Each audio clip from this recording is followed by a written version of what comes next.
हमें सरल को जटिल बनाने की बड़ी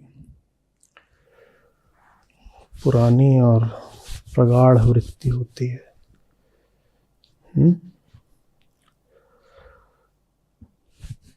जो चीज़ सरल हो, अगर उससे अहम को खतरा होता हो तो आवश्यक हो जाता है ना कि उसको सरल रखा ही ना जाए, ऐसा प्रदर्शित कर दिया जाए जैसे चीज़ उलझी हुई है, जटिल है। तो हमने आदत सी बना ली है, ये बात लगभग हमारी संस्कृति में आ गई है कि जब आत्मज्ञान का विषय उठे तो ऐसे प्रदर्शित करो जैसे मामला कितना गोपनीय है।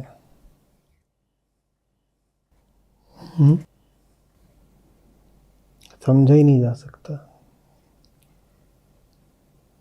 आम आदमी क्या, विद्वानों की बुद्धि से भी परे है।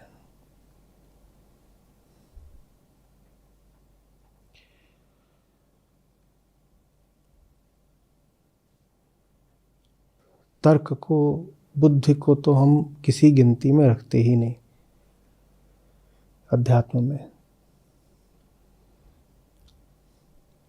हम कहते हैं कि बुद्धि की पकड़ में जो आ जाए वो चीज़ सरल है, और जो अध्यात्म का मसला है वो बड़ा विकट है।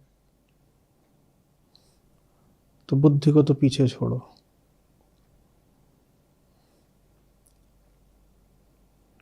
तर्क की कोई मान्यता ही नहीं। और वो बात शायद ठीक भी होगी, लेकिन वो बात एकदम अंतिम बिंदु पर ठीक होती है।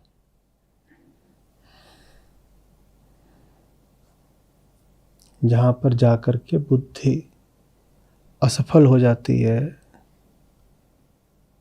अवाक हो जाती है, असमर्थ हो जाती है, वो अंतिम बिंदु है। उससे पहले तो सारा काम बुद्धि का ही है, तर्क का ही है। और दर्शन में तर्क की बहुत बहुत उपयोगिता है। पर हमने सारा मामला स्वयं को ही ऐसे जता दिया है कि बहुत उलझा हुआ है। इतना उलझा है कि बुद्धि लगाने से कुछ होगा नहीं, और समझ में उन्हीं के आता है जो बिना बुद्धि के होते हैं। मन जो आंख बंद करके बैठ जाए और कहें कि हमें कुछ इंद्रियातीत अनुभव हुआ है, बुद्धि से आगे का हमें कुछ ज्ञान मिला है, सिर्फ उन्हीं को बात समझ में आ रही है।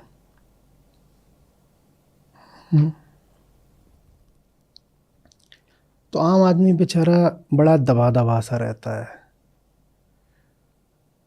करे भी क्या फिर वो ऐसे क्षेत्र में, ऐसी मान्यताओं और ऐसे महानुभावों के आगे जहाँ उसे कह दिया गया है कि उसके सोचने, विचारने, समझने से कोई काम ही नहीं होगा।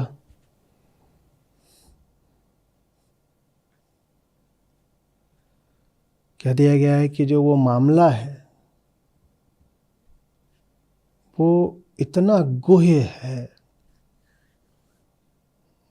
इतना एजोटेरिक है कि बच्चे तुम्हारी पकड़ में तो आने से रहा। तो आम आदमी बेचारा दब जाता है, पीछे हो जाता है, हाथ जोड़ के खड़ा हो जाता है। उसको लगता है क्या पता ऐसा हुई, जिस चीज़ का हमें कुछ पता नहीं उस चीज़ का नकार इनकार भी कैसे कर दें, और किसी चीज़ को नकार दें और कोई नुकसान हो जाए तो क्या करेंगे फिर। तो इससे भला है कि सुरक्षित चलो और कह दो कि हाँ भाई हमें समझ में आ नहीं रहा, आप जो भी कुछ बोलो वही ठीक। तो क्या हुआ परिणाम? परिणाम हुआ कि अध्यात्म के क्षेत्र में हजार तरीके की मूर्खताएं, धारणाएं, अंधविश्वास, पाखंड और शोषण खड़े हो गए। समझ में आ रही? जिन चीज़ों को आप समझ सकते हैं वहाँ आपको बुद्धू नहीं बनाया जा सकता ना। क्या बनाया जा सकता है? ये कुर्सी है, आप उस पर बैठे हैं, कोई आपसे बोले हाथी है, कोई हाथी है, इसको खाना खिलाना है, इसको खाना खिलाने के लिए जल्दी से 1000 रुपया यहाँ पे रख दो, तो आप लुटोगे क्या? क्यों नहीं लुटोगे? क्योंकि आपको पता है ये हाथी नहीं है, और ये हाथी नहीं है तो खाना कैसे खाएगा? खाना नहीं खाएगा तो मुझसे पैसे किस बात के मांगे जा रहे हैं?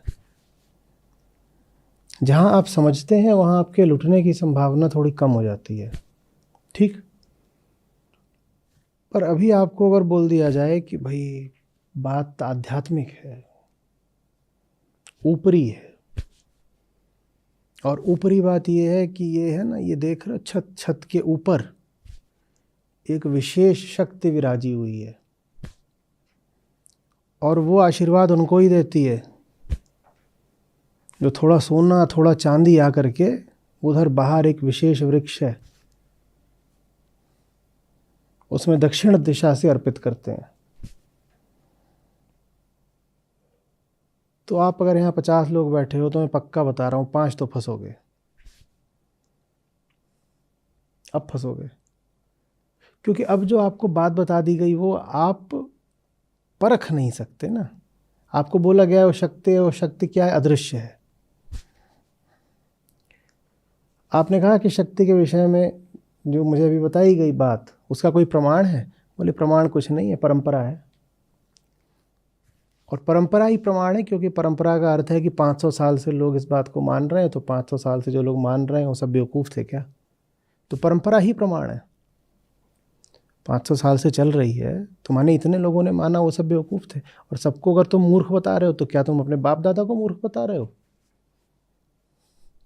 बोलो, क्या तुम्हारे बाप दादा मूर्ख थे? नहीं थे ना मूर्ख।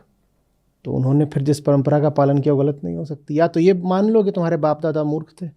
अब अहंकार ये मानने की इजाज़त नहीं देता कि मूर्ख नहीं थे, तो कम से कम अज्ञानी तो थे ही। और अज्ञानी तो कोई भी हो सकता है। मान लो भाई कि हाँ थे अज्ञानी, पर नहीं मानने का मन नहीं करता, कहते सब परंपरा से चला आ रहा है, तो परंपरा ही अपने आप में जैसे एक सत्य हो गई। तो कुल मिला जुला करके जो एक बहुत सीधा साधा क्षेत्र है,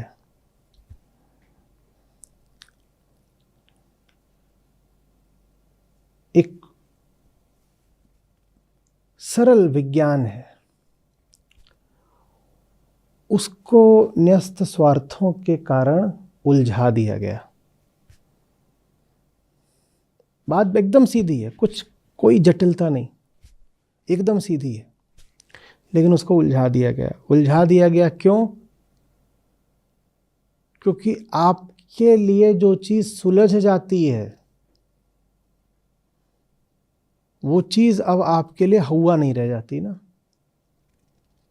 बहुत बड़ी चीज़ है इस पृथ्वी पर। शक्ति का जो बड़े से बड़ा स्रोत है वो है अणु का नाभिक, जो न्यूक्लियस है। शक्ति का उससे बड़ा स्रोत इंसान ने दूसरा नहीं जाना आज तक। पृथ्वी पर छोड़ दो, सूरज की भी जो हमें सारी ऊर्जा और प्रकाश मिल रहा है वो उसी से मिल रहा है। सूरज पर फिशन फ्यूशन दोनों चल रहे हैं।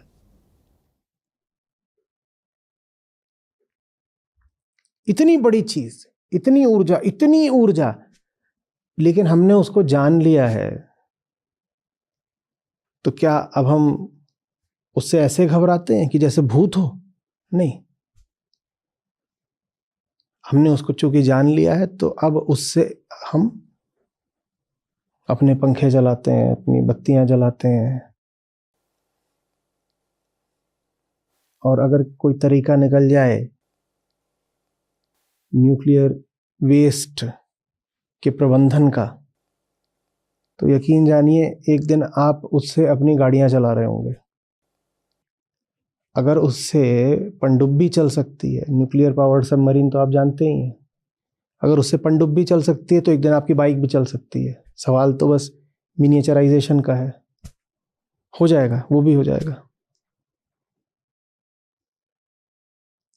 जिस चीज को आप जान लेते हो वो चीज कितनी भी शक्तिशाली हो,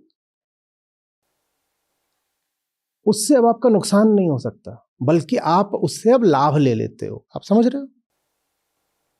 जिस चीज को आप जान सकते हो, समझ सकते हो, वो चीज हो सकता है बहुत बड़ी हो, लेकिन अब आप उससे लाभ ले सकते हो। और अगर कोई आपका शोषण करना चाहेगा तो वो जानबूझ करके जाने जाने लायक चीज को भी ऐसा कर देगा कि उसे जानना असंभव हो जाए। चीज एकदम सरल होगी, उसको ऐसे कर देगा। आपने देखा है कि कोई अगर झूठ बोल रहा होगा और आप उससे बातचीत करोगे तो मुद्दे को क्या करता है? घुमाता है। क्योंकि बात अगर उसने सरल स्पष्ट रूप से बोल दी तो क्या होगा? उसकी पोल खुलेगी, पकड़ा जाएगा। हाँ, तो अध्यात्म के क्षेत्र में ये घुमाने का कार्यक्रम बहुत चला है, बहुत चला है। जितना प्रयास करा है हमें प्रेम करने वाले ज्ञानियों, विद्वानों, ऋषियों ने, संतों ने, कि चीज एकदम सरल करके बता दी जाए। कबीर साहब हमें क्यों प्रिय हैं? उनकी कोई बात उलझी हुई मिली आज तक? उलझी हुई बातों को ऐसे बता देते हैं कि लो इसमें तो कुछ रखा ही नहीं है, ये रहा। और तभी संतों को जनता से इतना प्यार भी मिला। ऐसी जनता जो शिक्षित भी नहीं थी, कुछ जानती नहीं थी, जिनको ग्रंथों से वंचित भी रखा गया था, उनके पास भी अध्यात्म पहुंचा दिया संतों ने।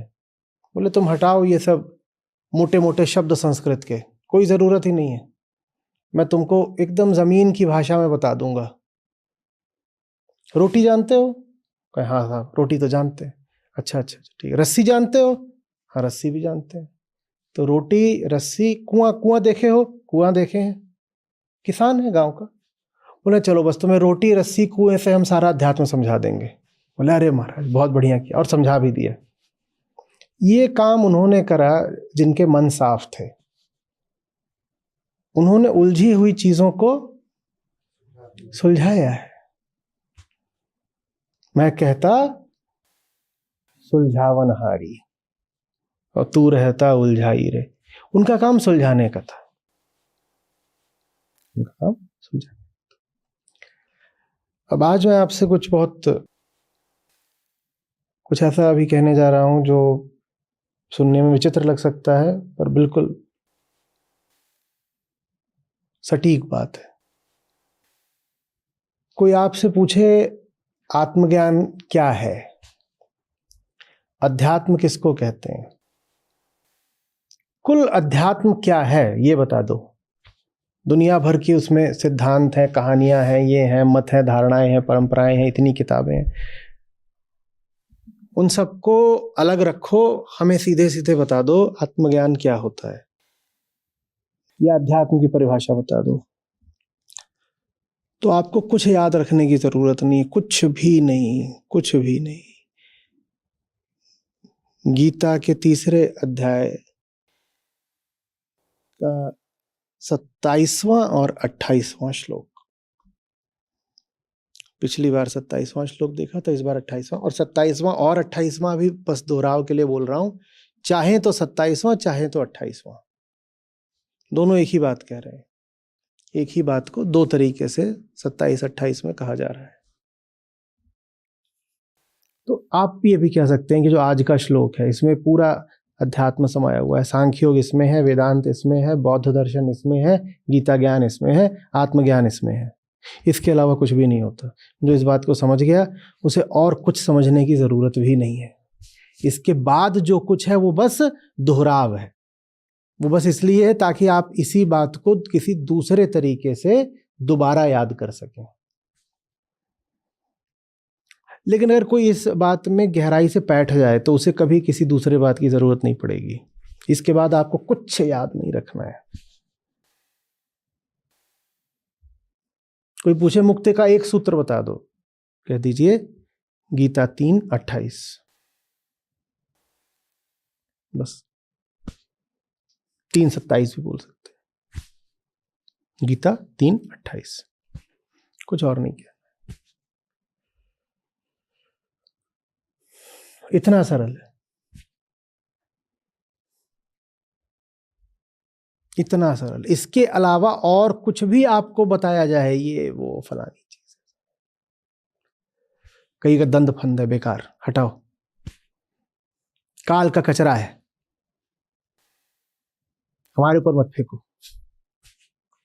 काल का कचरा है, हमारे ऊपर मत फेंको। ये वो चीजें हैं जो किसी काल में उठती हैं और फिर भुला दी जाती हैं। इनमें कोई दम नहीं, हमारे ऊपर मत फेंको, ये सब हम नहीं जानते। जो बात कालातीत है वो हमने पकड़ ली है। काल की धूल नहीं चाहिए।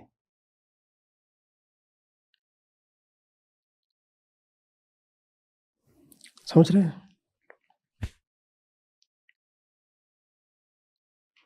आप खुद चौंक जाएंगे, कहेंगे इतनी सी बात है, इतनी सी बात है। बाकी सब जो चलता है वो क्या है? उसमें से 99% कचरा है और 1% इसी बात का दोहराव है, और कुछ नहीं। बाकी सब जो चलता है वो 99% तो निरर्थक है और 1% उसमें जो सार्थक है वो इसी बात का रूपांतरण, लिप्यांतरण, शब्दांतरण, भावांतरण है। पर मर्म यही है। और कोई बात आध्यात्मिक है कि नहीं, किसी मूल्य की है कि नहीं, ये परखने के लिए भी 3:28 ही कसौटी है।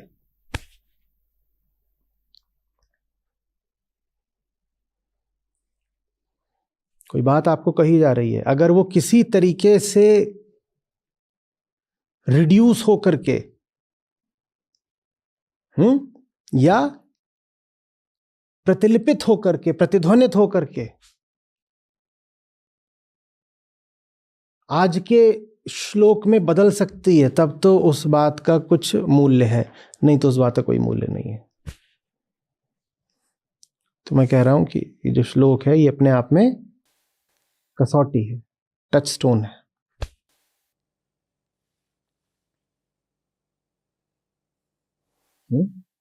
क्या कह रहे हैं कृष्ण? आज कोई नई बात नहीं कह रहे हैं, पर मन मेरा इस चीज ने जीता है कि एकदम जमीनी, एकदम बुनियादी, एकदम मूलभूत बात बोल दी है। और कृष्ण के सामने अर्जुन यदि इस समय सजग होते तो गीता यहीं समाप्त हो जाती। अच्छा वो सजग नहीं थे अर्जुन।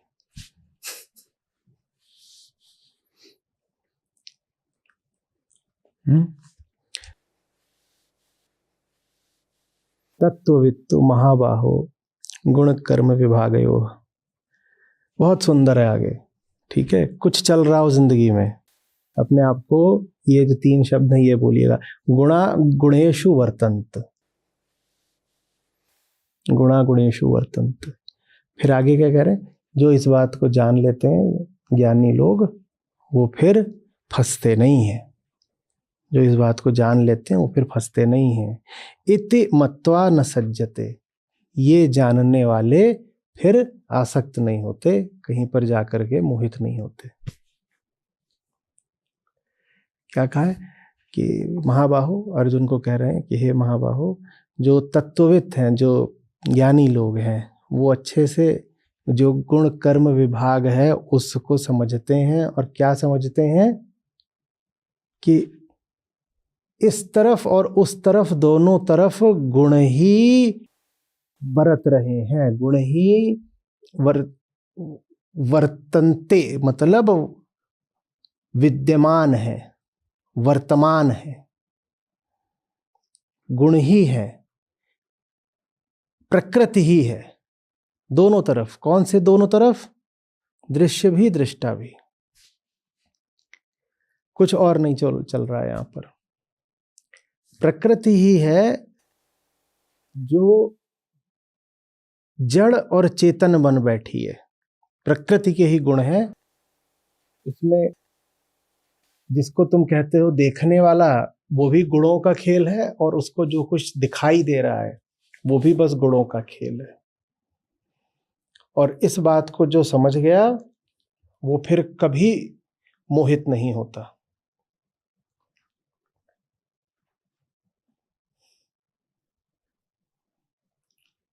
समझ बात है, गुणा गुणेषु वर्तन्ते।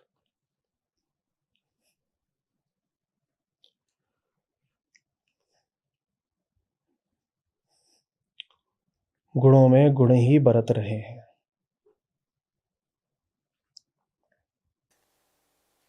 बिल्कुल इतनी है।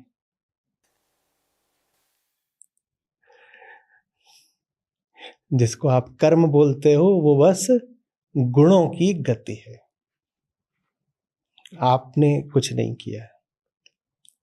और यही बात वो पिछले श्लोक में कह रहे थे कि करने वाली प्रकृति है, और उसे हम कर्म भी नहीं कह सकते, वो बस गति है।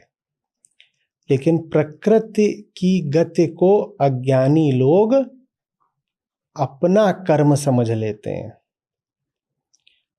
करा प्रकृति ने है, सोचते हैं कि करा हमने। तो हमने स्पष्ट करा था कि आपने कुछ नहीं करा है, किसने करा है? हाँ, तो हमने 3 नाम दिए थे प्रकृति को: शरीर, समाज, संयोग। तो पिछली बार हमने बात करी थी कि तुमने कुछ करा नहीं है, जो करा है प्रकृति ने करा है। और प्रकृति को ऐसे समझ लो कि शरीर, समाज, संयोग। तो पिछले श्लोक में अज्ञानियों की बात करी थी कि जो कुछ प्रकृति करती है वो सोचते हैं हमने किया, और इस तरह से वो अपने भीतर किसको जन्म दे देते हैं? कर्ता भाव। कर्ता भाव माने कौन सा भाव? अहम भाव। कर्ता ही अहम है, अहम ही करता है ना, मैंने किया, यही तो बोलते हैं। तो अपने आप को कर्ता बना के हम अहम को जन्म दे देते हैं। मैं खड़ा हो जाता है। ठीक है, गति को देखी और गति को देख के सोचा कि अगर चल रहा है कुछ तो चलाने वाला भी कोई होगा। भाई बस चल रहा है, चलाने वाला कोई नहीं है। यही काम हम समूची प्रकृति को देख के भी करते हैं। हम कहते हैं कि यहां चल रहा है सब कुछ पूरे ब्रह्मांड में, तो चलाने वाला भी। अपने जीवन में जब कुछ चल रहा होता है तो हम कहते हैं मेरे जीवन में कुछ चल रहा है तो चलाने वाला भी कोई होगा। तो हम किसका निर्माण कर देते हैं? साथ चलिए, जल्दी बोलिए, बात साफ होनी चाहिए बिल्कुल। अपने जीवन में जब हम कुछ चलता हुआ देखते हैं तो हम कहते हैं चल रहा है यदि कुछ तो चलाने वाला भी कोई होगा। और इस सिद्धांत से भूलवश हम किसका निर्माण कर देते हैं? अहम का। ठीक है, फिर हम पूरे ब्रह्मांड को देखते हैं और हम कहते हैं रचा हुआ इतना कुछ तो रचाने वाला भी कोई होगा। और फिर उसी सिद्धांत से भूलवश हम किसका निर्माण कर देते हैं? ईश्वर का। तो ठीक जिस सिद्धांत से अहम का निर्माण होता है उसी सिद्धांत से ईश्वर का निर्माण होता है। दोनों बराबर की गलतियां हैं। कृष्ण समझा रहे हैं बस चल रहा है, चलाने वाला कोई नहीं है, बस चल रहा है, प्रकृति है, बस प्रकृति है, बस प्रकृति है।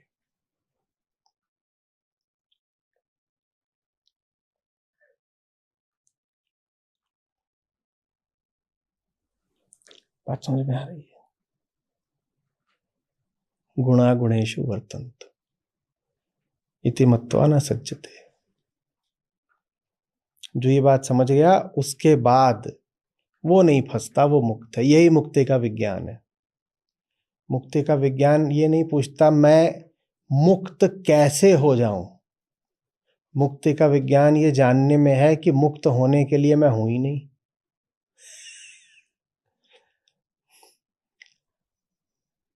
बहुत देर से सब मिलके चिल्ला रहे हैं अरे चूहा फंस गया, चूहा फंस गया, चूहेदानी में चूहा फंस गया, बाहर निकालना है। कैसे निकाले चूहे को बाहर? चूहे को बाहर कैसे निकालें? चूहेदानी में चूहा फंस गया। कृष्ण आते हैं और बोलते हैं गौर से देखो, चूहेदानी में चूहा है ही नहीं। यही मुक्ति है। मुक्ति इसमें नहीं है कि कुछ यत्न, कुछ उपाय करके चूहे को बाहर निकालो। मुक्ति ये जानने में है कि तुम चूहेदानी में हो ही नहीं। चूहेदानी है, चूहा नहीं है।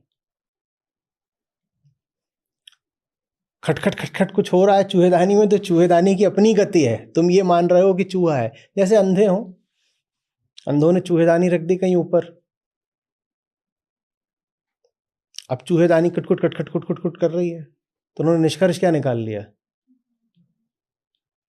अंदर चूहा जरूर होगा, नहीं चूहेदानी आवाज कैसे करती है? कह रहे हैं कि यदि ध्वनि है तो कोई होगा ध्वनि करने वाला, और उन्होंने कहा जो ध्वनि करने वाला उसको चूहा, वो चूहा फंसा हुआ है। कृष्ण कह रहे हैं ध्वनि तो है, ध्वनि करने वाला कोई नहीं है, कोई चूहा नहीं फंसा हुआ है, यही मुक्ति है। अहंकार को इतनी भी जगह नहीं दी जाती कि ये भी कह दिया जाए कि वो बंधन में है।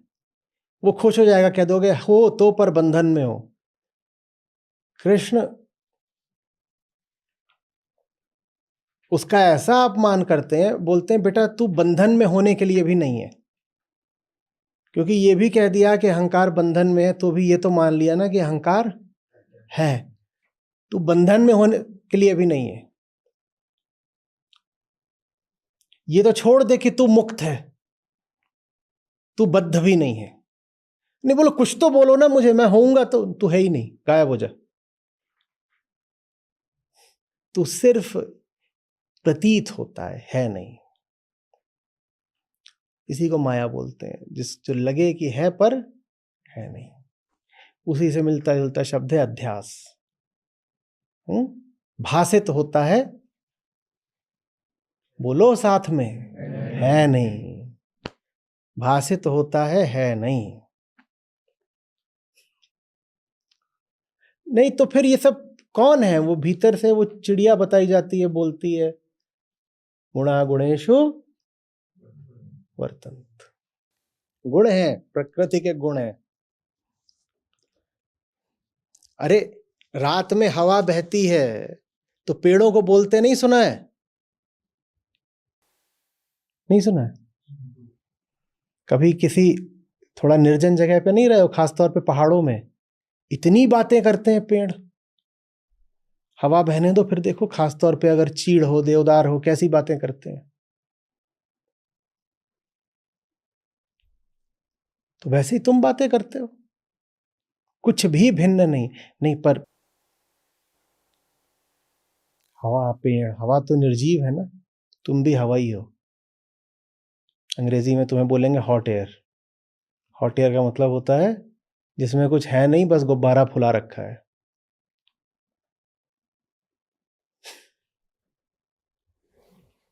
समझ में आ रही? कुछ नहीं है, सब कुछ प्रकृति के बनाए तौर तरीकों से चल रहा है।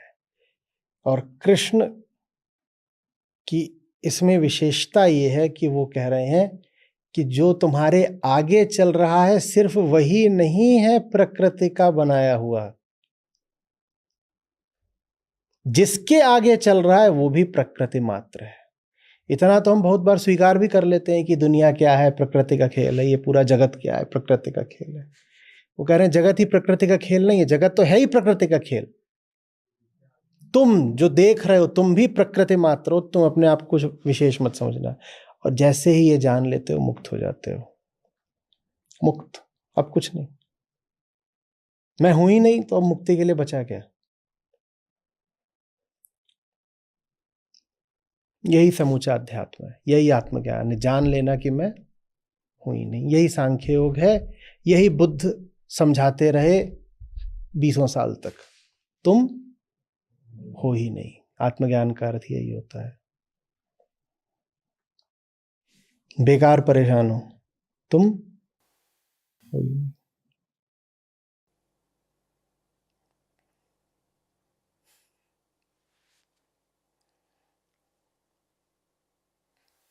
एक बाप था, उसकी औलाद महा नालायक, बहुत नालायक। उसे पैसा लूटे, ये दे दो, अकेला लड़का, और बाप की छाती पे चढ़ा रहे, पैसा दे दो, ये कर दो, वो कर दो, दुनिया भर के उपद्रव कर रहा है, शिकायतें आ रही हैं, बाप कुछ कर ना पाए, बाप कुछ करे तो माँ बचा दे लड़के को, ये सब चलता रहता था।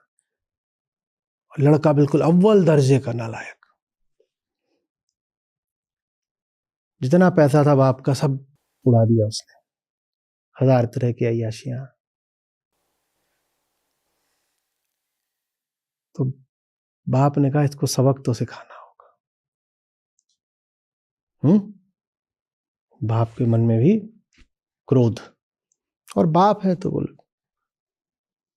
इसको कुछ सबक भी सिखाना है, क्रोध भी निकालना है और साथ में सीख भी देनी है। तो अब सारा पैसा उड़ गया, कुछ बचा नहीं है। बाप को सदमा हो गया, बाप मरने को आ गया। तो बेटे को बुलाता है, बोलता देख बाप तो तेरा ही हूं, तो मैंने तो जितना पैसा दिया ना उससे 10 गुना ज्यादा वो फलानी तिजोरी है उसमें रख दिया है। ठीक, तो चिंता मत करना, मैं तो मर रहा हूं लेकिन वो पैसा सारा तेरे पास रहेगा। बस ये देख लेना कि ये जो तिजोरी है कभी कोई इसके आसपास ना जाए। अगर इसको किसी ने भी छू दिया, माने तूने भी छू दिया, तो वो जो सारा पैसा है वो राख बन जाएगा। अंदर अंदर बहुत पैसा रखा है, सोना चांदी हीरे रख दिए हैं मैंने, वो सब राख हो जाएगा। ये है लेकिन कि अगर किसी ने इसको धोखे से भी छू दिया तो सब समाप्त हो जाएगा। तुझे इसकी बड़ी निगरानी करनी होगी। और हाँ, लालच तो करी मत देना, तूने खुद छू दिया तो भी राख हो जाएगा। तो ना तो तू छुएगा न किसी और को छूने देगा। और इतना कह के बाप मर गया और बता गया था कि 20 साल तक तू इसकी निगरानी कर और 20 साल के बाद तू इसको खोल सकता है। 20 साल तक लेकिन हर समय इस पे नजर रख, कोई छूने ना पाए। 20 साल तक उसकी जिंदगी खराब। पैसा रुपया तो बचा नहीं था, बाप का सब उड़ा चुका था पहले ही। अब 20 साल तक कुछ नहीं कर रहा है कि वहीं सांप की तरह कुंडली मार के बैठ गया है कि कोई इसको छू ना दे, कुछ कर ना दे। और जैसे जैसे साल बीतते जा रहे हैं वैसे वैसे उसका तनाव और बढ़ता जा रहा है। वो कह रहा है 15 साल तक निगरानी कर ली है, अब 16वें साल में अगर किसी ने इसको छू दिया तो 15 साल की मेहनत भी बेकार जाएगी। वो वहीं जगे वहीं सोए, दिन रात उस पे नजर रखे, नींद में भी एक आंख खुली रखे, कोई आ तो नहीं रहा आसपास छूने के लिए। वहां पे उसने दीवार चिनवा दी, वो भी चिनवा के यदि खुद ही खड़ी करेगी, मजदूरों को अगर बुलवाता तो उसमें शक था कि कहीं मजदूरी ना छू दे इसको, तो खुद ही एक एक ईंट ला करके दीवार खड़ी करी और बंदूक लेके लेटा करे, ये सब उसने हालत। और 16वें साल में तनाव और बढ़ गया, 17वें में और बढ़ गया, 19वें साल में तो उसके तनाव की कोई सीमा नहीं। 18 साल की मेहनत करी है, अब अगर खराब हुआ तो 18 साल बर्बाद जाएंगे। 20 साल किसी तरह बीते, वो मरने को हो गया था लड़का। और 20 साल के बाद उसने तिजोरी खोली तो उसमें अंदर कुछ बढ़िया लिपटी हुई भारी चीज रखी हुई थी। वो जो भारी चीज रखी हुई थी उसने कहा ये जरूर सोने की बड़ी भारी ईंट है। खोला तो ईंट ही थी।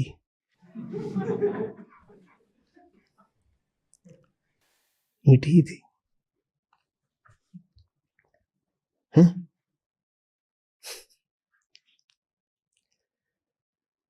तो पहले तो उसने बाप को बहुत कोसा, बहुत कोसा, बहुत कोसा। समझ गया कि बाप ने बदला निकाला है। फिर उसको समझ में आया कि 2 चीजें हो गई उसकी जिंदगी में। एक, दिन रात उस तिजोरी की रक्षा करने के कारण जो उसकी अय्याशियां थी वो छूट गई। अय्याशी करने के लिए कहीं जाना पड़ता, कुछ और इधर उधर मन लगाना पड़ता। दूसरा, उसी तिजोरी पर एकाग्र रहने के कारण ध्यान की प्राथमिक अवस्था उसने सीख ली।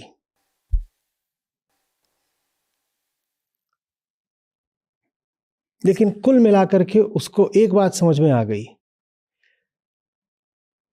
कि दुनिया का सबसे बड़ा जो दर्द होता है वो होता है किसी ऐसी चीज की रक्षा करना जो है ही नहीं।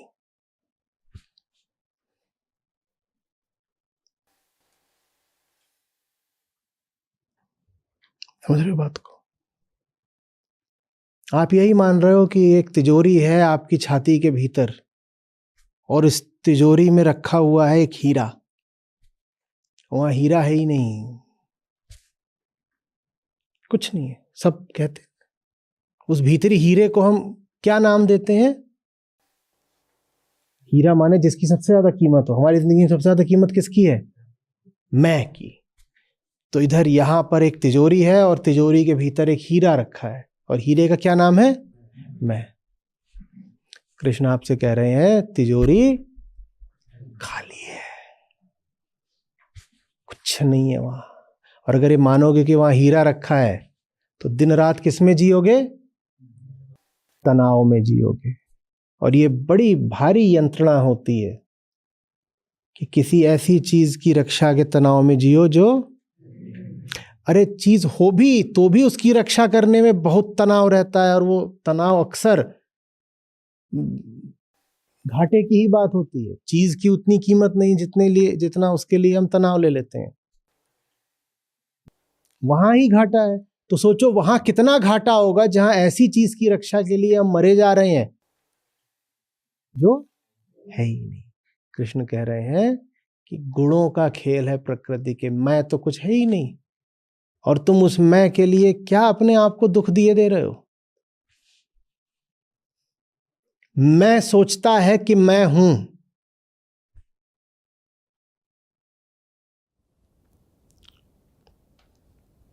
मैं सोचता है कि मैं हूं और मैं की रक्षा के लिए मैं बड़ा परेशान हूं।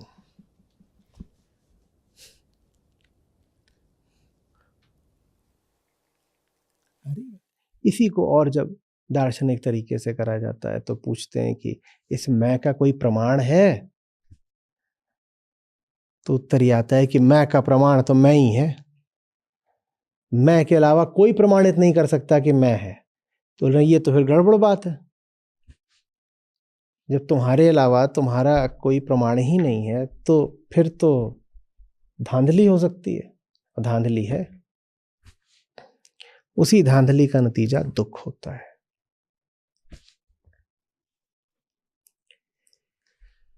अपने आप को विशेष समझना ही दुख है। जिसने जान लिया कि जैसे उड़ती धूल है वैसा इंसान का अस्तित्व है, जैसे पेड़ उग गया कहीं, जैसे पौधा उग गया कहीं, जैसे सर के ऊपर वृक्ष है, जैसे पांव के नीचे घास है, जैसे पत्थरों पर पानी बह रहा हो। और पत्थरों पर पानी बहता है तो अच्छी ध्वनि होती है ना, लगता है संगीत ही है। जैसे पत्थरों पर पानी बह रहा हो ऐसा इंसान का जीवन है। बस यही है। हम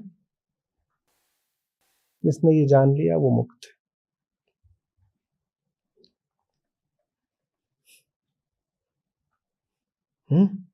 और जिसने ये नहीं जाना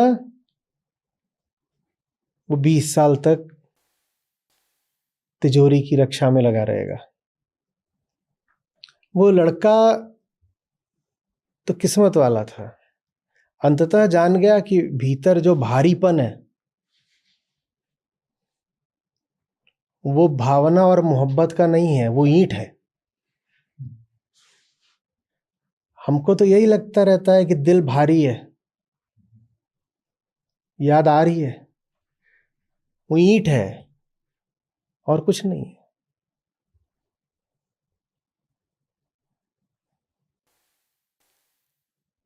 समझ रहे हो?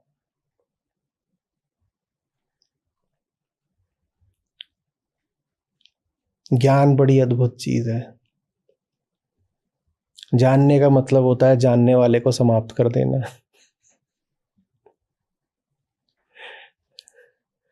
आत्मज्ञान आत्मदाह जैसा होता है।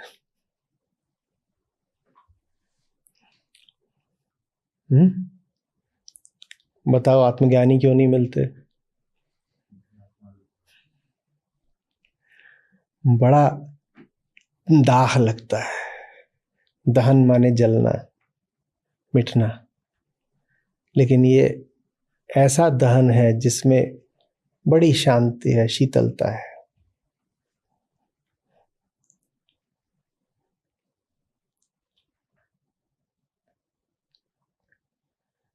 और अगर ये बात स्पष्ट हो गई तो मरण को लेकर के जितनी बातें कही हैं ज्ञानियों ने, संतों ने, सब स्पष्ट हो जाएंगी। मरो हे जोगी मरो, समझ में आई? इसका क्या मतलब है?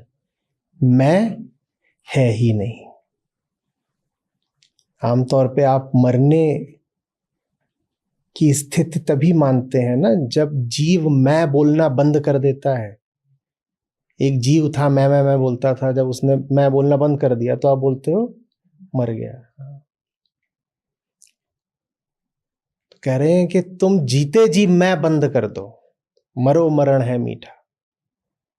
और जब जीते जी मैं बोलना बंद कर देते हो तो ऐसा मरण होता है, ऐसी मरणी मरो जिस मरणी गोरख मर जीठा। उसके बाद जीवित हो जाते हो। जो जीते जी मैं बोलना बंद कर देता है उसकी एक मौत होती है और नया जीवन आता है। एक तो उसकी मौत हो जाती है और एक नया जीवन आ जाता है। जो समाप्त होता है वो उसका जीवन है जो कभी था ही नहीं। तो क्या समाप्त हुआ? कुछ नहीं समाप्त हुआ।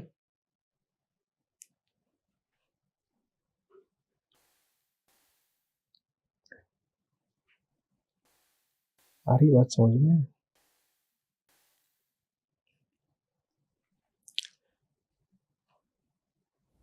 मैं बैठा होगा समझने के लिए तो कुछ नहीं समझ में आ रहा होगा। अच्छा बताओ कैसे समझोगे मैं के माध्यम से? आपने मैं को खड़ा कर रखा है अपने और मेरे शब्दों के बीच में। तो ऐसा ही है जैसे आपने घर के आगे चौकीदार खड़ा कर रखा हो जो है बड़ा बेईमान, धांधलीबाज। और इधर से कृष्ण आपको पत्र भेज रहे हैं, उसमें क्या लिखा हुआ है कि ये जो सामने तुमने खड़ा कर रखा है चौकीदार बड़ा बेईमान है। जब कृष्ण भेज रहे हैं पत्र तो किसके हाथ में आ रहा है? चौकीदार के। वो उसको कभी अंदर आने देगा? इसीलिए मैं के माध्यम से सत्य कभी सुना नहीं जा सकता। मैं को पता है कि सत्य अगर आ गया तो मैं नहीं बचेगा, तो वो उसको दरवाजे पे ही रोक देता है। आपको अगर अभी मेरी बात सुननी हो तो सीधे सुनिए, सीधे। मैं के माध्यम से मत सुनिए। मैं के माध्यम सुनना क्या है? उसमें बुद्धि लगा दी अपनी, तर्क कुतर्क जोड़ दिए, किंतु परंतु जोड़ दिया, फिर कुछ नहीं समझ में आएगा। ये सब भी हटाओ। सबसे ज्यादा उसमें स्वार्थ जोड़ दिया अपना, सुरक्षा जोड़ दी अपनी। वही सुनूंगा जो सुन करके सुरक्षित रह पाऊं। ऐसा अगर कुछ आ रहा है जो झटका दे देगा तो मैं सुनूंगा ही नहीं। तो मैं ऐसा ही करता है। उससे आप कितनी भी ऊंची बात बोलो वो सुनता उसमें से उतना ही है जितने से उसको पोषण मिलेगा, सुरक्षा रहेगी। बाकी या तो वो सुनता नहीं है या विकृत करके सुनता है। कुछ कहा जाएगा वो उसको कुछ और अर्थ करके। आज का ही जो श्लोक है आप जाइएगा और जो तमाम तरह की गीताएं प्रचलन में है इसका अर्थ देखिएगा और आप भौचक्के रह जाएंगे। ये करा करिए। जब किसी श्लोक पर बातचीत हो जाए तो उसके बाद जाके देखिए कि बाजार में उसी श्लोक के किस तरीके के अर्थ प्रचलित हैं और वही अर्थ सब मान रहे हैं कि असली है। सबको लग रहा है वही अर्थ तो है। ये कराया हमने कृष्ण के साथ। क्या कह रहे हैं वो और क्या उसका अर्थ कर दिया गया, एकदम ही कुछ की बात कुछ और।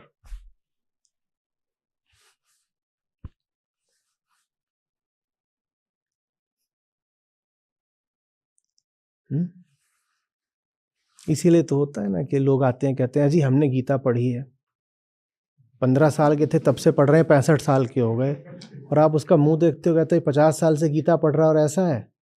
उसकी गलती नहीं है। वो जो गीता पढ़ रहा है उसके हाथ में जो गीता का अनुवाद दे दिया गया है वही ऐसा है कि उसके मुंह जैसा है।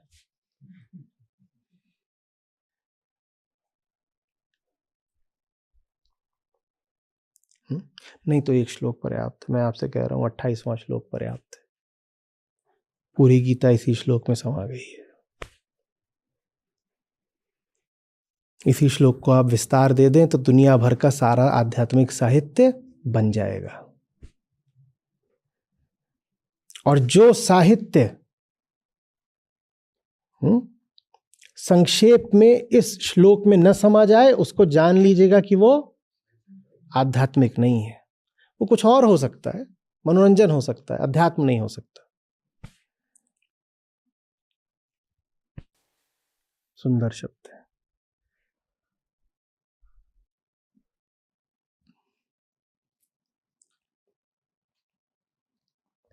यहां से एक चीज और निकल रही है, तत्ववेत्ता किसको बोलें उसकी परिभाषा भी। जो गुण और कर्म का रहस्य जानता है वही तत्वज्ञ है।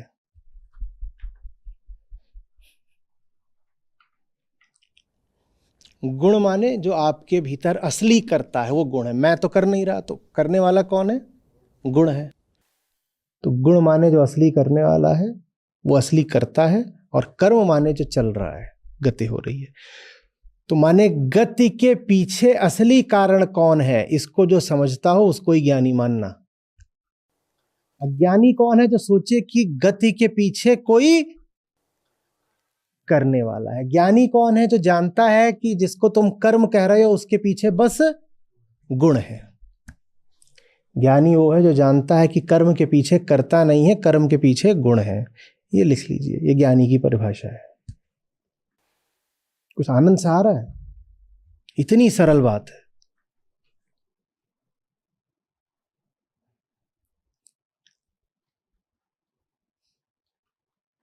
तो एक और सूत्र लिख लो,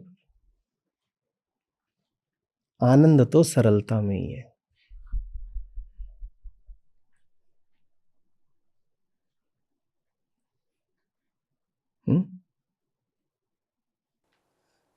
आइंस्टीन महान है और दुनिया के सबसे प्रसिद्ध वैज्ञानिक है। आइंस्टीन शब्द ही एक विशेषण बन गया है। क्यों? क्योंकि इतनी बड़ी रिलेटिविटी है, उसको उन्होंने E=mc² में डाल दिया है। इतना सरल। ये ज्ञान की और महानता की पहचान होती है कि जनरल थ्योरी, स्पेशल थ्योरी सब घुसकर किसमें आ गई? E=mc²। उलझाने का काम तो कोई भी कर सकता है, और स्वार्थ का काम ही है उलझाना। सरल करना प्रतिभा भी मांगता है और निष्कामता भी मांगता है।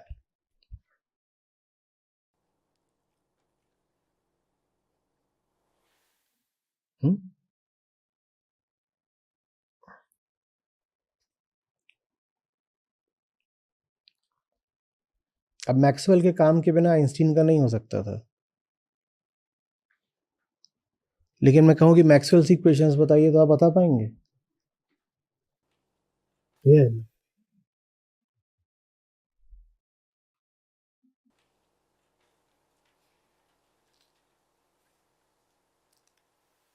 और E=mc² उनको भी पता है जो 8वीं से फेल हो रहे थे विज्ञान में। सबको पता है।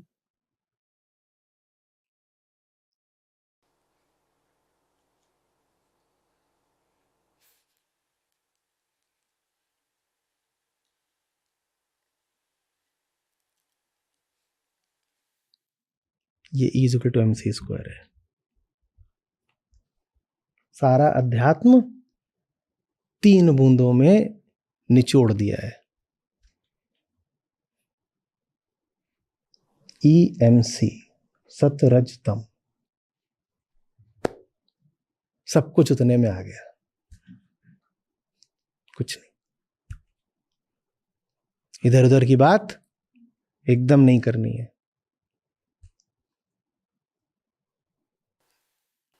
इस सूत्र में मुक्ति तो है ही, झूठ से, भ्रम से, महान बल भी है।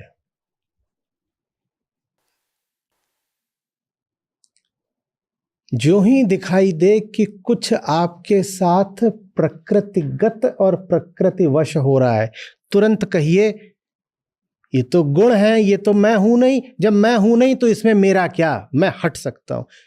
जो हट सकता है मात्र वही निरालंब है। वही तो ताकत की बात है ना। सिर्फ उसी के ताकत है जो प्रकृति के प्रवाह से तटस्थ होकर जी सकता है। महान ताकत है इसमें। कोई विचार आ रहा है, कोई भाव उठ रहा है, कोई नियत, कोई कामना, कोई भी चीज है जिंदगी में जो उससे हट सकता है, वही बलवान है। और कोई सार्थक निष्काम उद्देश्य जीवन में आप साध भी नहीं सकते अगर प्रकृति की लहरें ही हिलोरे मार रही हैं आप में। तो चलोगे फिर ऊंचा काम करने और फंस जाओगे किसी गड्ढे, किसी दलदल में। वही आए थे हरिभजन को, उठन लगे कपास।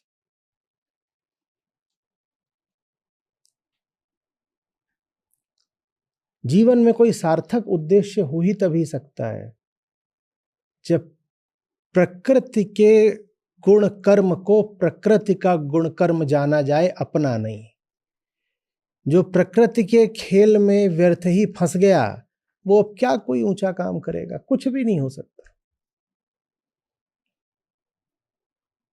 प्रकृति को इसीलिए बार बार दर्शन में पराया बोला गया है। और अष्टावक्र आपसे बोलते हैं कि तुम कौन हो, प्रकृति परे, तुम अलग हो। जो बात वहां अष्टावक्र कह रहे हैं कह के कि प्रकृति से परे हो, वही बात यहां कृष्ण कह रहे हैं, तुम प्रकृति से परे हो। तुम्हें क्या लेना देना। इसीलिए मैं बहुत बार बोला करता हूं, आपके साथ जो कुछ हो रहा है जीवन में, मैं तो कह रहा हूं कि आपके साथ जो कुछ हो रहा है, पर आप आमतौर पे उसको ऐसे कहेंगे कि मेरे साथ हो नहीं रहा, मैं कर रहा हूं। चलो जैसे भी लो, हो रहा है या कर रहे हो, उसमें ये प्रश्न पूछना उपयोगी रहता है कि क्या इसी से मिलता जुलता कुछ पशुओं के साथ भी होता है। और अगर उसी से मिलता जुलता कुछ पशुओं के साथ भी होता है तो वो प्रकृति का गुणधर्म या गुणकर्म है, आप उसमें कहीं नहीं हो। आप जिन चीजों को जीवन में महत्वपूर्ण बना रहे हो, क्या वो चीजें पशुओं के लिए भी महत्वपूर्ण होती? यदि होती हैं तो वो प्रकृति का गुण कर्म है। आप कहाँ फंस रहे हो? जिंदगी में बहुत भारी चीज अभी हो गई है, 2-3 साल से इधर उधर घूम रहे हैं, किसी से कर्जा उठा लिया है, किसी से कुछ कर रहे हैं, किसी से कुछ कर रहे हैं, कह रहे बहुत बड़ा महल बनाना है। और वो जो महल ही है अभी जीवन का केंद्र बना बैठा है। ऐसे लोगों को जानते हो, नहीं जानते हो? मकान बनते देखा है? जब मकान बनता है तो कई सालों तक मकान बनवाने वाले की जिंदगी का केंद्र ही क्या हो जाता है? मकान।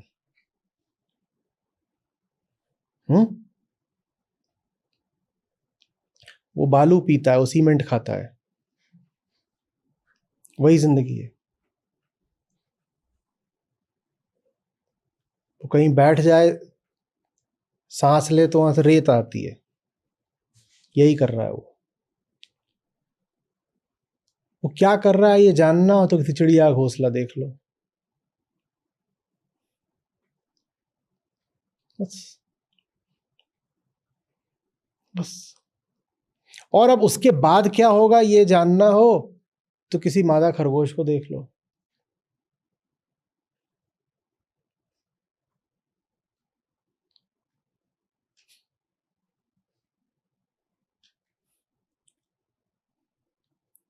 मादा खरगोश जब घर बनाने को बहुत उत्सुक हो जाती है तो हम जान जाते हैं कि अब इसके बच्चे आने वाले हैं। तो घर का अनिवार्य संबंध किससे है ये भी देख लो।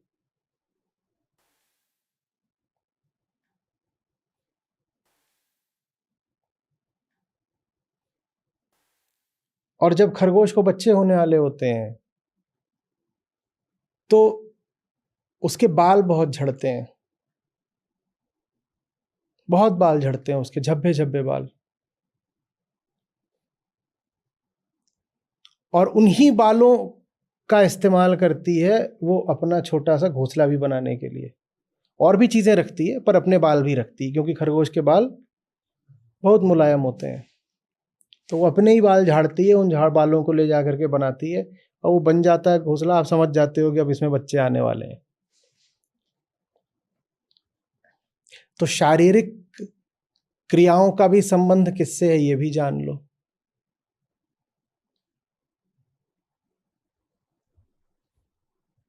जो ये जान लेता है वही तो मुक्त है। 4-5 साल पहले की बात होगी, आईआईटी की एक छात्रा थी, उसने मुझसे कुछ प्रश्न पूछा था कि अकेलापन बहुत सताता है, कैंपस में रहती हूँ लेकिन अकेलापन लगता है। तो उस पर जो चर्चा हुई थी उसका शीर्षक था कि इस अकेलेपन की वजह और अंजाम जानती हैं। आप में से कुछ लोगों ने देखा भी होगा उसको या पढ़ा होगा कम से कम। जो हमारी स्त्री किताब है उसमें वो लेख है, इस अकेलेपन की वजह और अंजाम जानती हैं। वो अकेलापन आपको क्यों है बस समझ जाइए।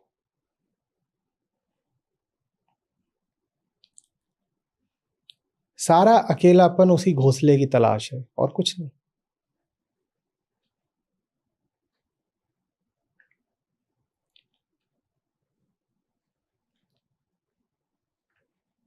जो ये जान गया कि तुम्हारी सारी भावना बस प्रकृति की लहर है जिसका एक पूर्व निर्धारित अर्थ है, पूर्व निर्धारित और बहुत पुराना और बहुत अटल। तुम अपवाद नहीं हो सकते, तुम विशेष नहीं हो। जो सबके साथ हुआ है वही हो रहा है तुम्हारे साथ। तुम ये मत मानो कि तुम्हें विशेष रूप से कोई भाव उठ रहा है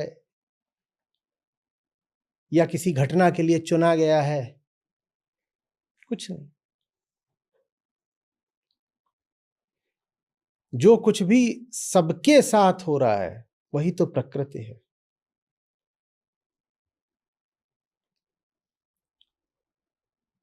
और जो एक चीज सबके साथ है ही है उसको बोलते हैं मैं, अहम वृत्ति।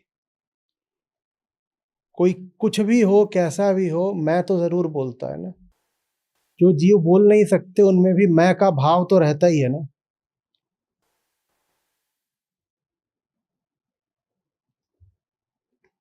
जो सार्वजनिक है वो प्राकृतिक है।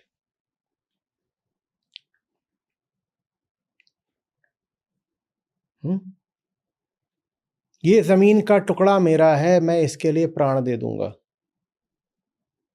जान दे दूंगा जमीन के इस टुकड़े के लिए।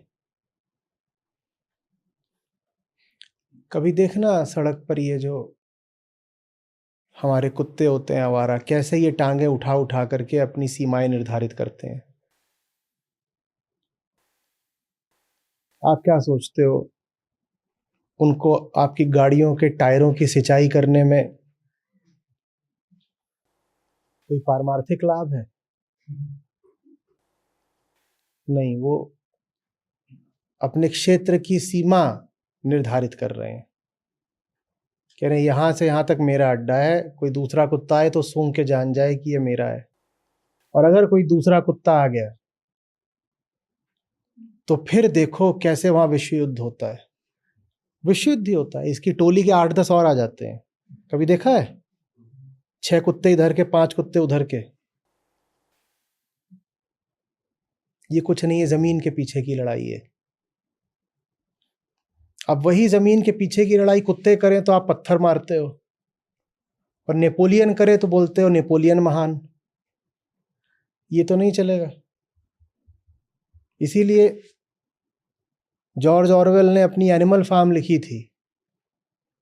और उसमें जो सबसे बड़ा सुअर था उसको नाम दिया था नेपोलियन। उसमें सुअर है, मैं गाली नहीं दे रहा हूं, उसमें सचमुच सुअर है। सुअर है, कुत्ते हैं, बिल्लियां हैं, सब कुछ है। उसमें नाम दिया था नेपोलियन।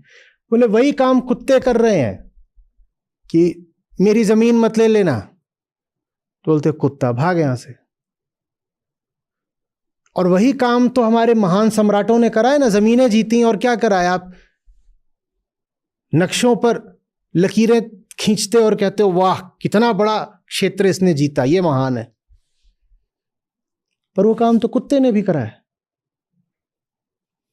वही काम तो कुत्ते ने भी करा है, वही काम तो प्रकृति करवाती है। सुनने में बड़ा बुरा लग रहा है, महान थे सब। जो जमीन जीते वो महान कैसे हो सकता है? बिल्लियां भी वही काम करती हैं। कोई पशु बता दे जो ये काम ना करता हो। दो बंदर जिस पेड़ पे बैठे हो वहां तीसरा चढ़ के दिखा दे।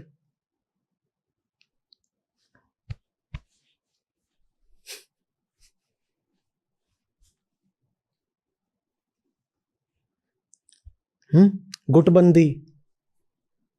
अब नाटो हो, सेंटो हो, G2 हो, G7 हो, G20 हो, ये सब क्या है? ये गिरोहबंदी ही तो है, गुटबंदी ही तो है, और क्या है? इसको आप बोलते जरूर हो फॉर इंटरनेशनल कोऑपरेशन, पर आप नहीं जानते हो कि कोई नाटो हो या अभी अभी क्वाड बन रहा है, ये होते किस लिए हैं। और ये काम तो आप जंगल में भी देखने को पाते हो। कबीले, और एक कबीला अपना हुलाहू करके दूसरे पे टूट पड़ता है। मतलब आप कहते हैं पिछड़े हुए लोग हैं, तो पैरोकियल माइंडसेट, कबीलाई मानसिकता। और ये और क्या है? दुनिया भर की जो गुटबंदियां करते हो, ये और क्या है? नाटो के मारे ही तो वो बेचारे यूक्रेन की अभी तक लड़ाई ही खत्म होने को नहीं आ रही। गुटबंदी दूसरों ने करी, मारा गया यूक्रेन, क्योंकि वो भी उसमें घुसने को आतुर हो रहा था, हम भी आएंगे। रूस ने कहा बताते हैं, मेरी बिल्ली मुझी को मैं आऊं।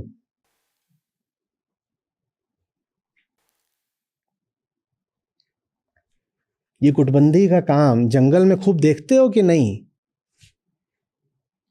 जो पुराना आदमी था, केवमैन, गुफा में जो रहता था, वो भी यही करता था कि नहीं करता था? कि चलो 15 जने हम अपना गुट बनाएं और फिर उधर के 15 लोगों को मारें और उनकी जमीन छीन लें।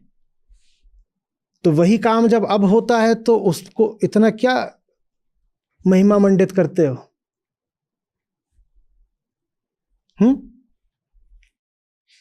क्या वो कुछ अलग है?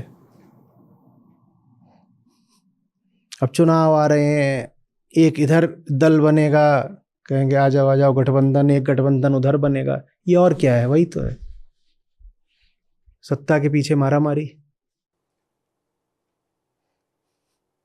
नहीं तो क्या आपस में इसलिए जुड़े हैं कि निष्काम प्रेम है?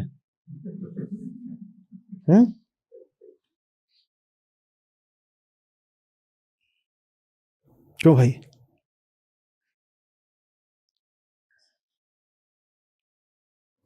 जो तत्वविद है उसका लक्षण ही है यही कि दुनिया में जो भी कुछ हो रहा होता है उसे वो प्रकृति के जंगल में होता देख लेता है। वो इस झांसे में नहीं आ जाता कि कपड़े पहन रखे हैं इसलिए इंसान है। उसे पता है कि सिर्फ जानवर हैं, यहाँ सिर्फ जानवर हैं, प्राकृतिक पशु हैं। कपड़े पहन लिए, भाषा बोल रहे हैं। एक बार मैंने कहा था ना कि चिंपैंजी घुस गया है किसी बड़े दफ्तर में, कुछ हो सकता है अमेजन का, गूगल का, कोट पैंट पहन रखा है और मैक मिनी पे काम कर रहा है, धारा प्रवाह अंग्रेजी बोल रहा है, लेकिन है तो चिंपैंजी ही ना। यही ज्ञान, उसकी अंग्रेजी पे मत आ जाना, उसके मैक मिनी पे मत आ जाना। वो 10 प्रकार की प्रोग्रामिंग कर सकता है, जहां से मत आ जाना। मैंने उसे कल ही जंगल में देखा है और आज रात भी देखूंगा।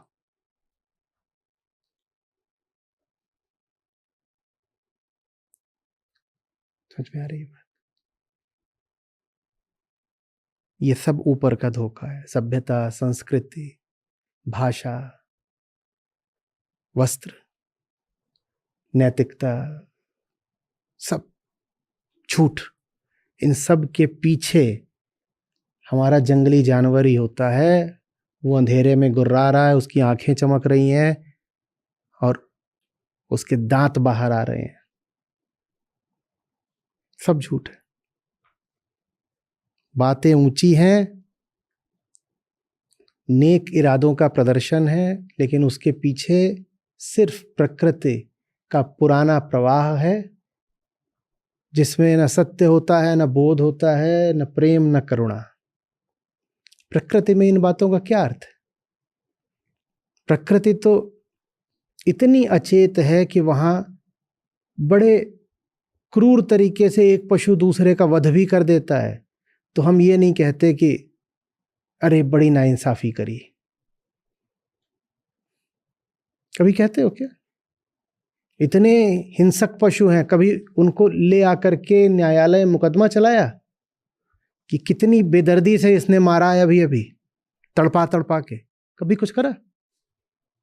प्रकृति इतनी अचेत है कि उससे हम चेतना की अपेक्षा भी नहीं करते। वहां पे कुछ गिरे से गिरा काम भी हो रहा हो तो हम नहीं कहते कुछ बुरा हो रहा है।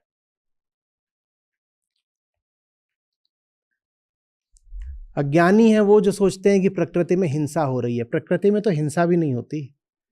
हिंसा भी करने के लिए चेतना चाहिए।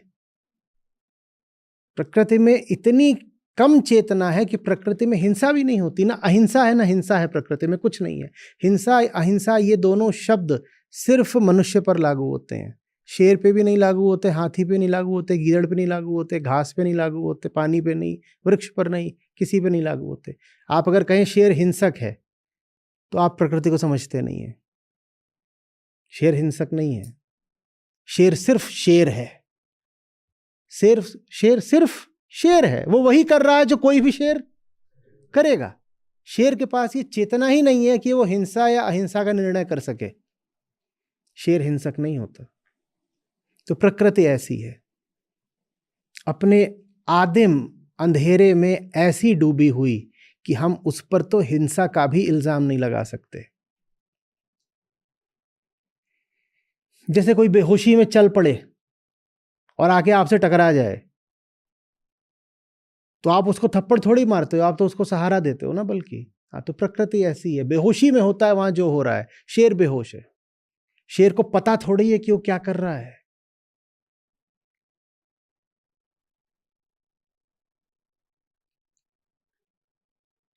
हम भी शेर हैं।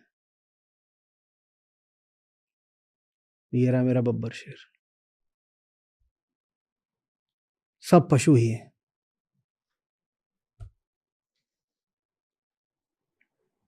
अरे चश्मे वाला पशु, हेडफोन वाला पशु,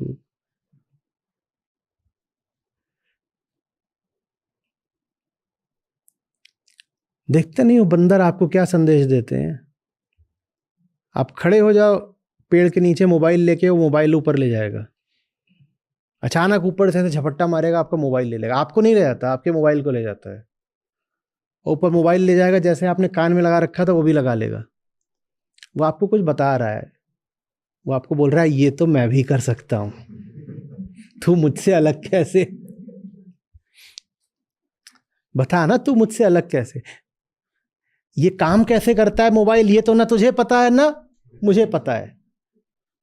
रही बात कान पे लगाने की, तो जैसे तू लगाता है वैसे ही मैं लगाता हूं, और ज्यादा बोलेगा तो बता लगाऊं कान पे।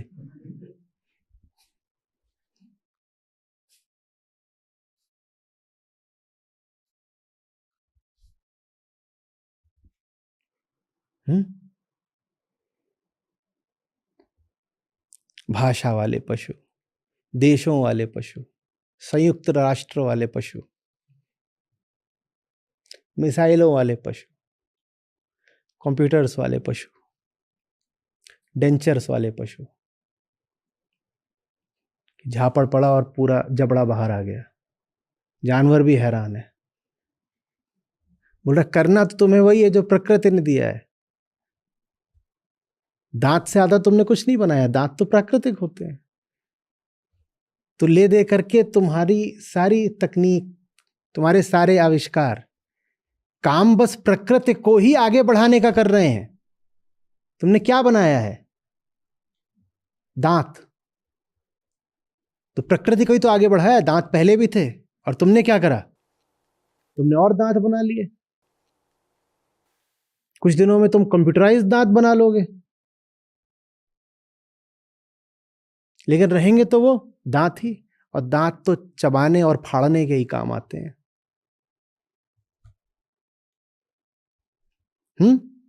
सारे अस्त्र जानते हो किस चीज का विस्तार है?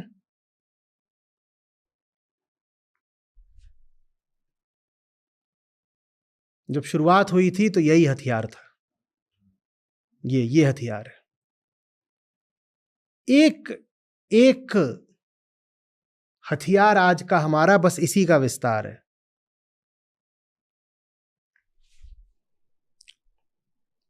जब कोई पकड़ में आ जाता है तो जो आदि मानव था वो सीधे उसकी छाती में ऐसे अपने नाखून घुसेड़ देता था उसको मारने के लिए। जब दूर था, पकड़ में नहीं आ सकता था, तो उसने भाला बनाया। भाला किसका विस्तार हुआ?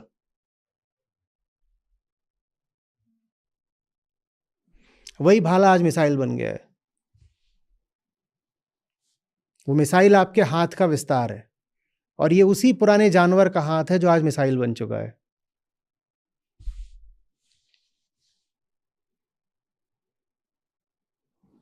समझ में आ रही है बात? है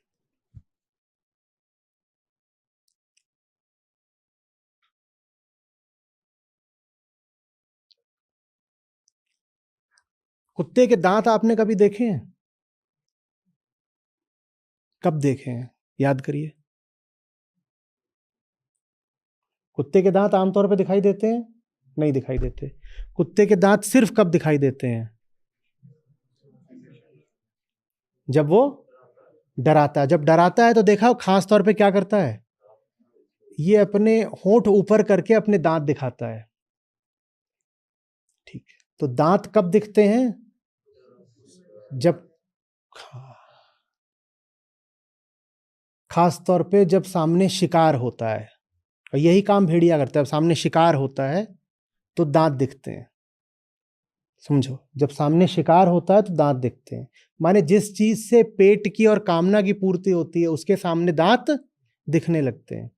इंसानों के दांत कब दिखते हैं? जब इंसान मुस्कुराता है और हंसता है। तो हमारी मुस्कुराहट और हंसी क्या है? वो सिर्फ तब आती है जब हमें अपने सामने हमारा शिकार दिखता है।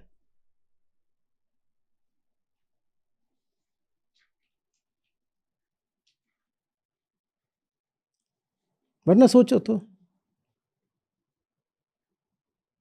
ये तो हिंसा की चीज है। अगर सामने कोई प्रिय आए आपके, तो दांत उघाड़ने का क्या अर्थ है?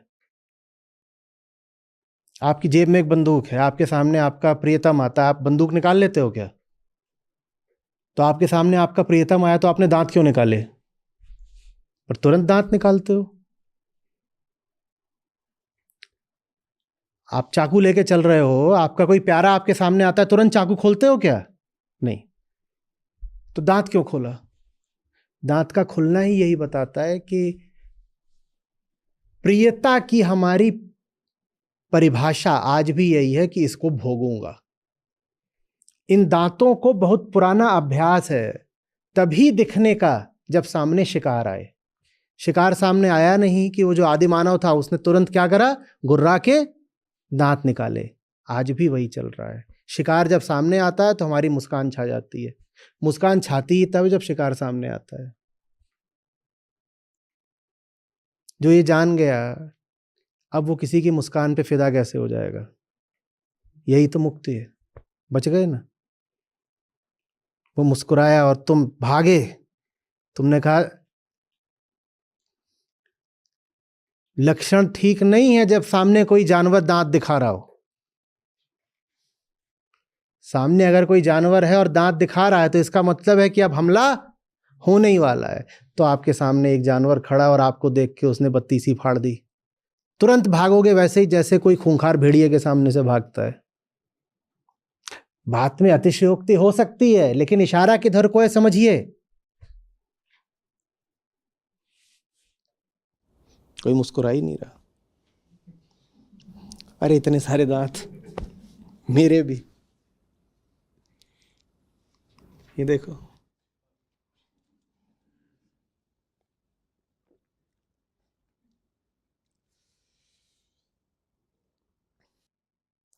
अरे बात समझ।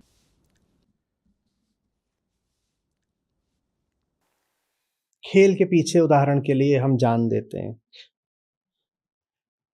एक एक खेल हंटिंग बिहेवियर का सिमुलेशन है। जैसे जानवर शिकार करते हैं वैसे ही कोई भी आप खेल उठा लो, उसमें शिकार ही चल रहा है। शिकार का कोई ना कोई काम जैसे उसमें सिमुलेट किया जा रहा है।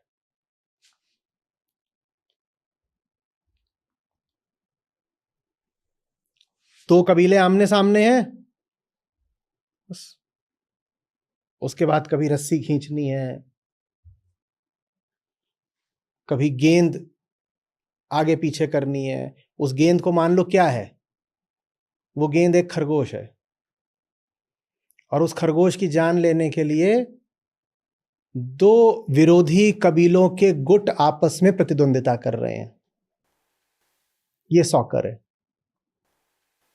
अब चूंकि आप खरगोश नहीं मारते जंगल में जाकर के गुटबंदी करके, तो आप अब सॉकर खेलते हो। वो खरगोश है और उसके पीछे दौड़ना है, और उस तक दूसरे गुट का बंदा पहुंचे उससे पहले मुझे पहुंचना है। वो खरगोश है, और खरगोश क्या करता है जंगल में, उसके पास जैसे ही जाओ वो ऐसे सीधे ही नहीं भागता, वो तिड़क के दाएं भी भागता है और उछल भी लेता है। वही काम फुटबॉल कर रही है। अब वहां तो खरगोश अपने आप उछल लेता था, यहां अपने आप नहीं उछलेगी, तो आप लात मार के उछालते हो।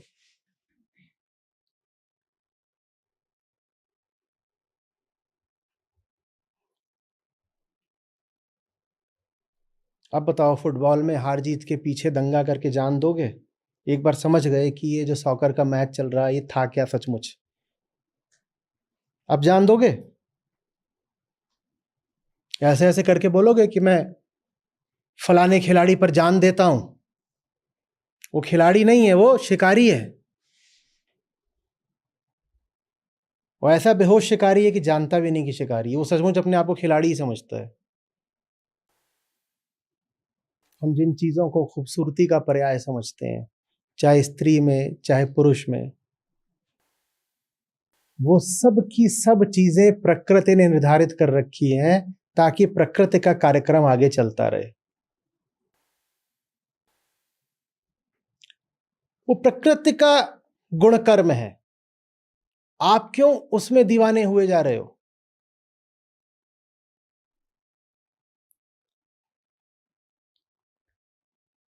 दुनिया भर की संस्कृतियों में स्त्रियों को जिस आधार पर आकर्षक माना जाता है, वो सारे के सारे आधार संतानोत्पत्ति के हैं। आपको पता भी नहीं होता, लेकिन आपको लगता है कि वो प्यारी लग रही है। वो प्यारी नहीं लग रही है, वो आपको प्रजनन हेतु आकर्षक लग रही है।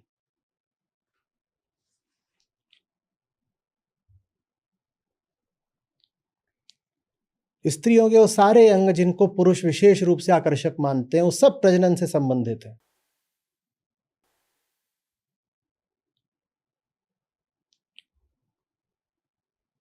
और इसी तरीके से एक मजबूत कदकाठी का और लंबा जो पुरुष होता है, वो जंगली जानवरों से बचाने में रक्षा करता आया है। और आप कहते हो टॉल डार्क हैंडसम। वो पुरानी बंदरिया, वो आज भी ढूंढ रही है टॉल डार्क हैंडसम। काला लंगूर देखा है? अब मिल गया तो वो खुश हो रही है, अरे वो काला लंगूर है। पूंछ छुपा रखी है बस।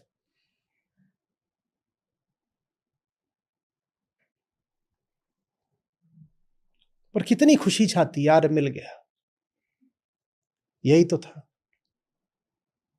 तूने कुछ नहीं ढूंढा, वो प्रकृति का खेल है।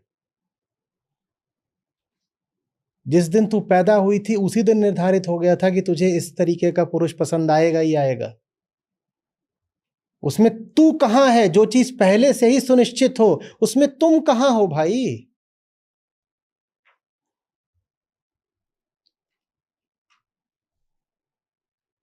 तुम कहां हो?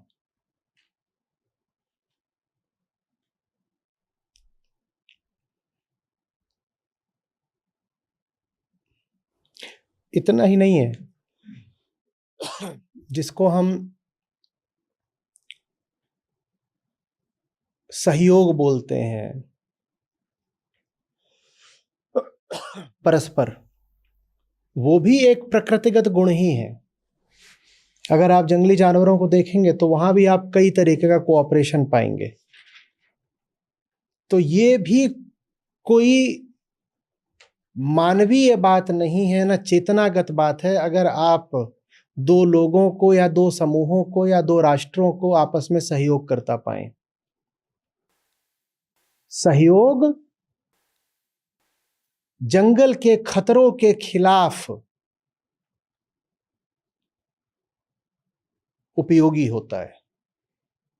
इसलिए सब पशु आपस में सहयोग करते हैं, कोई मनुष्य ही नहीं, सब पशु। अनुशासन, कभी पक्षियों को उड़ते हुए देखना एक कतार में। अनुशासन भी प्रकृति और पशुता की ही निशानी है। ममता, जंगल के किसी भी जानवर को देख लो, वो अपनी संतान के प्रति एक भाव रखता ही रखता है। तो इसमें क्या खास है? इस पर क्यों जान दिए दे रहे हो? ये तो आदिम खेल है, तुम्हारा इसमें क्या?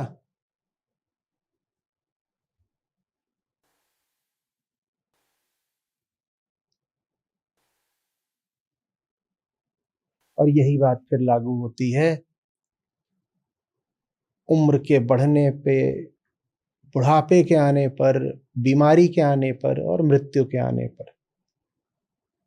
ये तो प्रकृति द्वारा तय की गई चीजें हैं, इसमें तुम्हारा क्या? तुम क्यों परेशान हो रहे हो?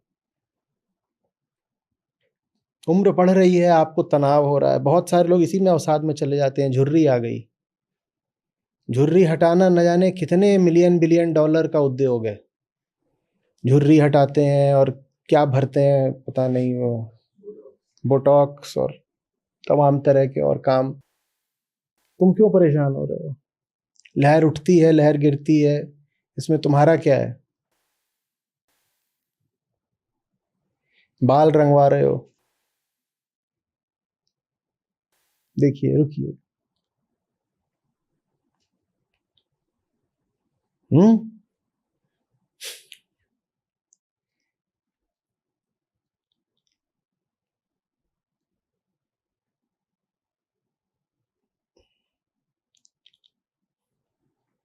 बाल झड़ गए, परेशान है वो, जा करके उसमें फिर जैसे खेत में धान रोपा जाता है, Japanese method of rice cultivation, वैसे वो मुंडी में बाल रोप रहे हैं। बहुत तो उसमें मर जाते हैं इन्फेक्शन से, तुम काय को परेशान हो रहे हो?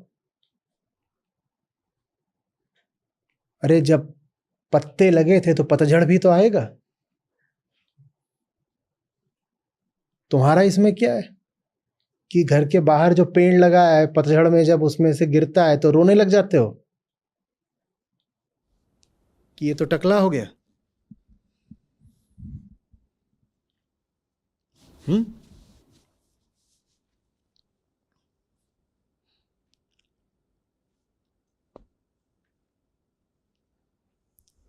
समझ में आ रही है बात?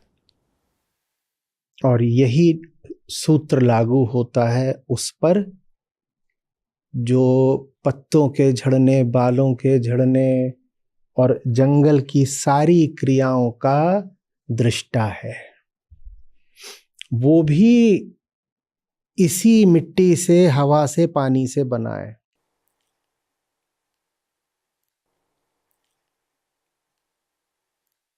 तो वो भी जिन तरीकों से देखता है मिट्टी के झड़ने को और हवा के बहने को, वो तरीका भी किसने तय कर रखा है? प्रकृति ने। तो हवा बहती है, बर्फ गलती है, ये क्या है? सब पशु आपस में प्रतिद्वंदिता करते हैं, ये क्या है?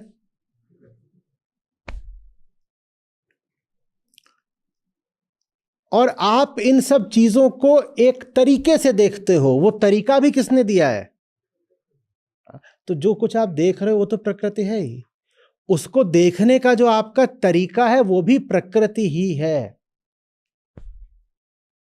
ये कहीं भूल भ्रम न रह जाए कि बाहर बाहर है प्रकृति, भीतर जो इन सबको देख रहा है उसको भी इसी धूल मिट्टी ने ही खड़ा करा है। तो उसको भी बहुत महत्व नहीं देना है, और उसको हम ज्यादा महत्व देते हैं क्योंकि सारे अनुभव तो उसको ही होते हैं ना। बाहर की चीजों को महत्व हम फिर भी न दें, ऐसा आदमी मुश्किल है जो अपनी भावनाओं को महत्व न दे। बाहर के बहाव को महत्व न दो, ये तो फिर भी संभव है, पर भीतर के भाव को महत्व न दो, ये मुश्किल होता है ना। जो भीतर का भाव है और जो बाहर का बहाव है, वो दोनों एक ही जगह से आ रहे हैं, एक है, उनको एक मानना। जैसे बाहर की धूल मिट्टी और इन चीजों को कहना है प्रकृति, वैसे भीतर का जो भाव है वो भी प्रकृति ही है।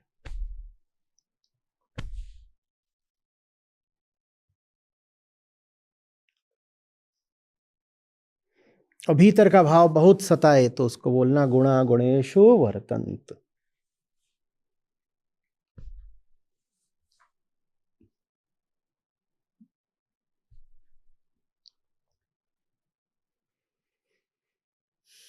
ये जानना ही साक्षित्व है। साक्षित्व कोई कला या अभ्यास की बात नहीं होती, आत्मज्ञान ही साक्षित्व बनता है। जैसे बाहर की घटनाओं को देखते हो निष्प्रह निर्लिप्त होकर, वैसे ही भीतर की घटना को देखने लग गए कि अरे पुरानी प्रकृति ही तो है, तो समझो साक्षी हो गए।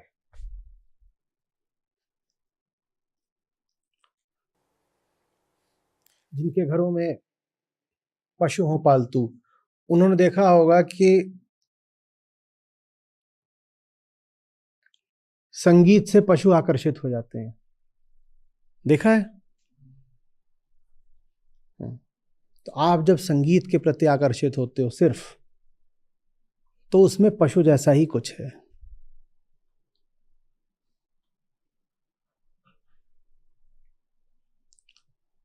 एक फिल्मी गीत आप सुन रहे हो और उसमें जो थाप है और जो उसमें धुन है वो आप पर हावी हो रही है, बोल का अर्थ क्या है इस पर आप ध्यान ही नहीं दे पाते ना। देते हो क्या? कई बार तो धुन पहले तय हो जाती है, बाद में किसी तरह से उस पर बोल चिपका दिए जाते हैं, और वो जो धुन ही है वो आपके मन को पकड़े ले रही है। जैसे वो आपको पकड़ रही है वैसे ही आपकी बिल्ली को भी पकड़ेगी, बिल्ली को सुनाना गाना। वो गाना जैसे आपको पकड़ रहा है वैसे ही आपके कुत्ते बिल्ली को भी पकड़ेगा। आप उन्हें सुना के देखिए, तो आप में और कुत्ते बिल्ली में फर्क क्या है? बोलों के अर्थ न कुत्ते बिल्ली समझते हैं ना आप समझते हो। और रही धुन, थाप, बीट्स की बात, तो वो तो आपकी बिल्ली को भी बहुत पसंद आएगा। देखिएगा, आप सुनाइए उसको, और आप भी नाच रहे हो, देख रहे हो, बिना जाने कि ये काम आध्यात्मिक संगीत में भी होता है, भजन में भी होता है। गा रहे हैं और बढ़िया उसमें ढोलक बज रही है, क्या गा रहे हो, क्यों गा रहे हो, ये कुछ पता नहीं, तो ये कुत्ते बिल्ली जैसा ही तो काम है। स्वयं में और पशु में जो कुछ भी साझा हो उसके प्रति सजग रहिए। अगर ये भी आप अभ्यास करते चलें तो ये अपने आप में एक बड़ी सशक्त साधना है।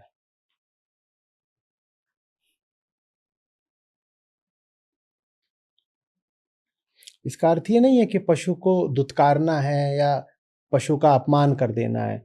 इसका अर्थ ये है कि बस जान लेना है कि मेरा वो सब कुछ जो पशु जैसा है मात्र प्रकृति का गुण कर्म है, मात्र प्राकृतिक है। यदि पशु जैसा है तो प्राकृतिक है, और यदि प्राकृतिक नहीं है तो उसमें मैं नहीं हूं। बस ये जानना है, मैं नहीं हूं, उसमें मैं नहीं हूं।